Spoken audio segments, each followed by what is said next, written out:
Neo skin ఇక్కడ అన్ని రకాల స్కిన్, హెయిర్ మరియు లేజర్ ట్రీట్మెంట్ లభిస్తాయి. మీ అపాయింట్మెంట్ కోసం వెంటనే కాల్ చేయండి. పెట్రోల్ డీజిల్ కొరతతో వాహనదారులు తీవ్ర ఇక్కట్లకు గురవుతున్నారు. చాలా చోట్ల చూస్తున్నాం, బంకుల దగ్గర 2-3 కిలోమీటర్ల మేర క్యూ కట్టి ఉన్నారు. కొన్ని బంక్స్ అయితే నో స్టాక్ బోర్డ్స్ పెట్టి క్లోజ్ చేసేశారు. ఈ సిచ్యుయేషన్ కృత్రిమంగా ఏర్పాటు చేసినటువంటి కొరత వల్ల వచ్చిందా, లేదంటే నిజంగానే స్టాక్ లేక ఇబ్బంది ఉందా? వీటన్నింటి మీద మనతో మాట్లాడేందుకు ప్రముఖ మార్కెట్ అనలిస్ట్ ప్రభు గారు లైవ్ కాల్ అందుబాటులో ఉన్నారు. ఒక్కసారి ఆయనతో మాట్లాడదాం. నమస్తే అండి. నమస్తే మేడం. ఏంటండి ఇప్పుడు జరుగుతున్నటువంటి ఏదైతే ఈ పెట్రోల్ డీజిల్ ఇబ్బందులు ఉన్నాయో, ఇది నిజంగానే స్టాక్ లేక ఇబ్బందులా, లేకపోతే కేవలం రేట్లు పెంచుకునేదానికో లేకపోతే ఇంకో దానికో బంకులు వాళ్ళు చేస్తున్నటువంటి కృత్రిమ కొరతగా భావించాల్సినటువంటి అవసరం ఉందా? ఎందుకంటే ఒకవైపు నుంచి కంపెనీ వాళ్ళు హెచ్పిసిఎల్ కావచ్చు, బీపీసీఎల్ కావచ్చు, ఐపీసీఎల్ కావచ్చు, మా దగ్గర ఫుల్ స్టాక్స్ ఉన్నాయి, మేము అన్నీ సప్లై చేస్తున్నామని చెప్తున్నారు. బంకుల ఓనర్స్, డీలర్స్ అసోసియేషన్ వాళ్ళు కూడా ఫుల్ స్టాక్స్ ఉన్నాయని చెప్తున్నారు. మరి ఎందుకు అలాంటప్పుడు బంక్స్ క్లోజ్ అవుతున్నాయి? నో స్టాక్ బోర్డ్స్ ఎందుకు మనకు దర్శనం ఇస్తున్నాయి? ఇది జనరల్ గా ఇలాంటప్పుడు ఇట్లానే చేస్తారు. ఇది కామన్. వ్యాపారం చేసే వాళ్ళు కూడా ఇంకొక రూపాయి వ్యాపారం అంటారా? వ్యాపారం. ఇప్పుడు ఫ్లైట్ టికెట్స్ తీసుకోండి. ఫ్లైట్ టికెట్స్ ఓపెన్ టికెట్ కూడా ఉన్నదానికి 4 times, 5 times, 10 times తీసుకుంటున్నారు. మరి ఎందుకు తీసుకుంటున్నారండి అంటే అవకాశాన్ని అందిపుచ్చుకుంటున్నారు. రైట్, దీపం మూడంగానే చక్కబెట్టుకుంటున్నారు. సో అట్లా మన అవసరం వాళ్ళకి అవకాశం. That's all. అది కామన్. అది తప్పు కూడా లేదు. సో ఎందుకంటే ఎక్కువ ఎక్స్ట్రీమ్ గా తీసుకోవడం, దట్స్ మెయిన్. ఇప్పుడు యాక్చువల్ గా స్పెషల్ పెట్రోల్ ఒకటే పెరిగింది మన దగ్గర. పెట్రోల్ డీజిల్ పెరగలేదు. సో అవి పెరుగుతాయి అనే ఇండికేషనే ఇది.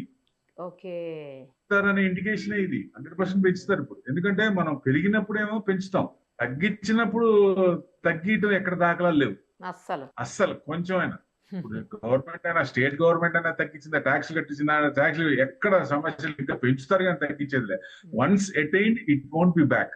అసలు రావట్లేదు వెనక్కి. మరి అప్పుడు ఓపెక్ పెట్టారు, దాంట్లో క్రూడ్ ఇది చేశారు, దాని ప్రకారంగా ఉన్నప్పుడు ప్రొడక్షన్ కంట్రోల్ చేస్తారు, రేటు పెంచడానికి. ఇవన్నీ కామన్, ఇవన్నీ చేస్తారు. సో మెయిన్ ఇది అతి తొందరలో రేటు పెరుగుతాయి 100%. ఎందుకంటే కొన్ని స్టేట్లు పెంచినాయి, కొన్ని కంట్రీస్ కూడా, పాకిస్తాన్ కూడా పెట్రోల్ రేట్లు పెంచినాయి.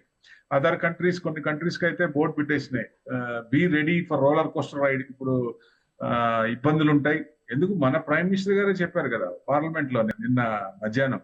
సో రెడీగా ఉండండి, కోవిడ్ లో అందరూ ఎట్లా సపోర్ట్ చేసుకున్నామో ఇప్పుడు కూడా అలానే సపోర్ట్ చేసుకోవాలి అని హింట్ ఇచ్చారంటే అర్థం ఏంటి? కొంచెం టెన్షన్ ఉంటుంది అనేది. ఎందుకంటే మనకి Nanda Devi and Shivalik 2 ships LPG వచ్చినాయి.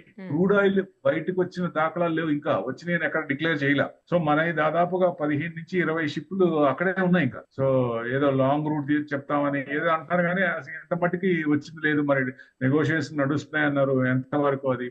సో ఈయనేమో 48 hours పెట్టి దాన్ని 5 days ఇది చేశారు. మళ్ళీ 5 days నుంచి ఇప్పుడు లేటెస్ట్ ఏంటి, 15-point plan. So cease fire, యుద్ధానికి సీజ్ ఫైర్ అన్నట్టు ఒక రకంగా ఇండికేషన్స్ అన్ని వస్తున్నాయి. దీని ప్రకారంగా అన్ని చూస్తే ఇండికేషన్ ఏంటంటే operation of epic fury failure. So Trump ఓడిపోయినట్టే లెక్క ఇక్కడ ఇరాన్ తో. ఎందుకంటే this is the third country, Afghanistan and Vietnam. ఈ 2 కంట్రీస్ లో కూడా యుద్ధాలు జరిగినప్పుడు వెనుదిరిగినప్పుడు అసెట్స్ నాశనం చేశారు యుఎస్. ఇట్లానే ఇక్కడ కూడా ఎప్పుడైతే మిలిటరీ టు మిలిటరీ యుద్ధం అంటే ఎక్కడ ఉండాలంటే మిలిటరీ టు మిలిటరీ ఉండాలి. కానీ మీరు ఎందుకు వచ్చారు, ఆయిల్ రిఫ్రాక్టరీస్ మీద ఎందుకు కొట్టారు అంటే ఓడిపోతున్నాం అనే భయం వెన్నుపోసులో వచ్చింది కనుక. సో ఆయన మాట నెగ్గట్లేదు. వీళ్ళు ఏదో 1 రోజులు, 2 రోజులు, 3 రోజులు, ఒక మ్యాక్స్ టు మ్యాక్స్ 1 week అయిపోద్ది అనుకున్నది. వాళ్ళు అంత స్ట్రాంగ్ గా ఉన్నారు, ఎక్కడ తగ్గట్లేదు. ఎంత వరకు అయితే అంతవరకు వెళ్తున్నారు. సో అదొక మెయిన్ ఎక్కడ టర్నింగ్ పాయింట్ ఎక్కడ అంటే ఇజ్రాయెల్ లో US and UK nuclear Israel లో ఉన్నాయి. ఆ ఇజ్రాయెల్ న్యూక్లియర్ మీద ఎప్పుడైతే 4000 kilometers వీళ్ళ మిసైల్ వెళ్ళి అక్కడికి వెళ్ళిందో, వాళ్ళు ఇజ్రాయెల్ వాళ్ళు నాశనం చేశారు, దాన్ని డిస్ట్రాయ్ చేశారు. కానీ అంత దూరం వచ్చేదానికి భయం వేసింది ఇంకా. సో ఏ రకంగానే అటాక్ చేయొచ్చు. అక్కడి నుంచి ఆయన వెనకట్టగేశాడు ఆయన. మార్కెట్ కూడా ఎక్స్టెండెడ్ గెయిన్స్ నిన్నటిది కూడా ఇవాళ పెరుగుతుందంటే ఇంకా 24,800 దాకా పెరిగే ఛాన్స్ ఉంది. ఇప్పుడు బాండ్ ఈల్డ్స్ కొంచెం ఈజీ అయినాయి, క్రూడ్ ఆయిల్స్ కొంచెం స్లిప్ అయింది కాబట్టి బిలో 100కి వచ్చింది కాబట్టి కొంచెం ఇదైనాయి. బాండ్ ప్రైసెస్ పెరిగినాయి, క్రూడ్ తగ్గింది. సో ఇన్ఫ్లేషన్ తగ్గుద్దనే ఉద్దేశం. మనకేంటంటే Asian countries crude is a main criteria. Crude లేకపోతే చాలా ఇబ్బంది పడతాం, అన్ని రకాలకి ఇబ్బంది పడతాం. క్రూడ్ తో పాటు ఎనర్జీ ప్రైసెస్ రావాలి, ఫెర్టిలైజర్స్ కూడా ఉన్నాయి. అవి కూడా అక్కడ ఉన్నాయి. స్ట్రైట్ ఆఫ్ హార్మూజ్ అంటే అల్టిమేట్ ఏంటంటే straight of Hormuz to be open at any cost. ఎంత త్వరగా ఓపెన్ అయితే అంత బెస్ట్. ఇన్ఫ్లేషన్ మీద ఎఫెక్ట్ పడదు. అది పెరుగుతున్న కొద్దీ కరెంట్ ఎక్కువ డెఫిషియట్ మీద కూడా పడుతుంది. సో దానికి ఇబ్బందులు చాలా వస్తాయి. సో ఎట్టి పరిస్థితుల్లో 3 వారాలు అంటే 3 వారాలు 4 వారాలు పైన అయిపోయింది. 5th వీక్ నడుస్తోంది. 60 to 80 మధ్యలో ఉంటే నో పెయిన్ నో ఇది. సో ఎప్పుడైతే 80-85 క్రాస్ అయిందో అప్పుడు కొంచెం కరెంట్ అకౌంట్ డెఫిషియట్ మీద $100 అబౌవ్ ఉంటే 2.5% జీడిపి మీద పడుతుంది.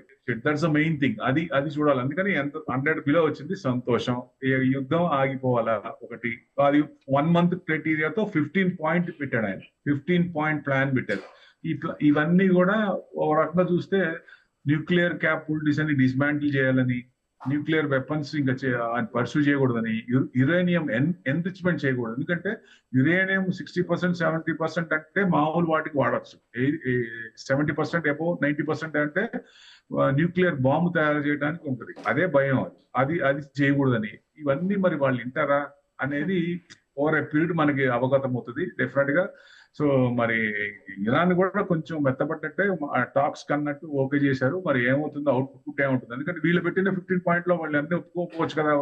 ఒక 10, 8 లేదా 11 అయినా కొన్ని ఒప్పుకోవచ్చు. మిగతా అన్ని ఇది అవుతాయి. సో ఏదేమైనా ఎండ్ వార్ కి ఎండ్ పడపోతుందనే ఇట్స్ అ పాజిటివ్ సైన్ అనుకోవచ్చు అండి ఒక రకంగా.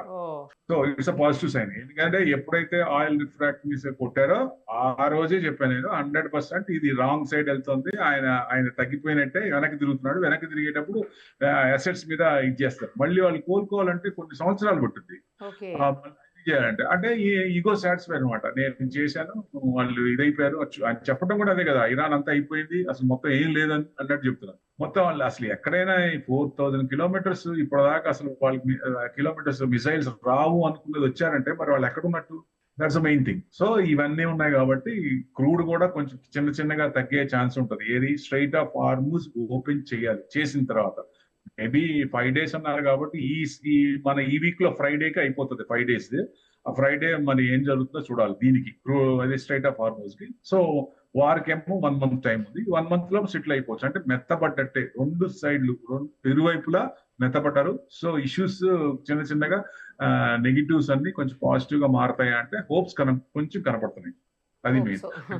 వంట గ్యాస్ కూడా అదే పరిస్థితి ఉంది సార్. వంట గ్యాస్ కూడా చాలా ఇబ్బందులు ఉన్నాయి. చాలా నిల్వలు ఉన్నాయని చెప్పినప్పటికీ కూడా ఇబ్బందులు ఉన్నాయి. డైరెక్ట్ డీలర్సే చెప్తున్నారు ఇంతకు ముందు వచ్చినంత సప్లై రావట్లేదమ్మా అనేసి. అంటే బ్లాక్ లో కూడా 2000 ఉన్నది 6000, 8000 అమ్ముతున్నారు. ఈ హోటల్స్ కానీ వాళ్ళందరూ ఎట్లా ఇప్పుడు పెద్ద హోటల్ అంటే ఆల్టర్నేట్ ఎలక్ట్రిక్ పెట్టుకున్న వాళ్ళు ఓకే, అసలు అది దొరకట్లేదండి. ఎలక్ట్రిక్ మిషన్స్ దొరకట్లేదు. కట్టెలు కూడా రేటు పెరిగాయి సార్. కట్టెలు విపరీతంగా. మన మోడీ గారే చెప్పారు కదా, సిటీస్ లో మీరు గ్యాస్ కొంచెం తగ్గించుకోండి, ప్లస్ కట్టెలు పోయడానికి కష్టం కాబట్టి గ్యాస్ జాగ్రత్తగా వాడండి. ప్లేసెస్ రిమోట్ ప్లేసెస్ లో మటుకు అంటే కట్టెలు పోయి పెట్టుకోవడానికి ఛాన్సెస్ ఉన్నప్పుడు డోంట్ యూజ్ గ్యాస్ అన్నట్టు ఆయన హింట్ ఇచ్చారు కదా. సో అది అనగానే ఇప్పుడు హోటల్స్ లో ఎక్కడ చూసినా ఉన్న ఐటమ్స్ మొత్తం వాళ్ళు కట్ చేసుకొని గ్యాస్ లేదు అని బోర్డు పెట్టేసి కొన్ని ఐటమ్స్ చేస్తున్నారు. అంటే ఇబ్బందులు ఉన్నాయి, చాలా ఇబ్బందులు ఉన్నాయి. షిప్స్ 2 వచ్చినాయి, ఇంకా 2 ఆల్రెడీ పర్మిషన్ అన్నారు. మరి నిన్న అన్నారు, నేను ఇప్పటిదాకా అయితే న్యూస్ అయితే లేదు బయటకు వచ్చినట్టు. సో ఇది ఎంత త్వరగా వస్తే ఎల్పిజి కూడా అంత ఇది. గ్యాస్ కూడా వెహికల్స్ గ్యాస్ కూడా ఎక్కడ చూసినా బారులు తీరున్నాయండి. మన చుట్టుపక్కల హైదరాబాద్ ఎక్కడ చూసినా బారులు తీరున్నాయి. అంటే ఇది క్రియేట్ చేస్తున్నట్టు లెక్క ఒక రకంగా. అంటే రేట్లు పెంచుతారు, కొంచెం ఆగి చేద్దాము పెంచుకుందాం అనే ఉద్దేశం ఉంది కానీ మామూలుగా అయితే అంత మరీ అంత సీరియస్నెస్ ఏం కాదనిపిస్తుంది. సో ఏదేమైనా ఇది పాజిటివ్ న్యూస్ వచ్చినప్పుడు ఇవన్నీ మళ్ళీ సప్రెస్ అయిపోతాయి. Right sir, thank you so much.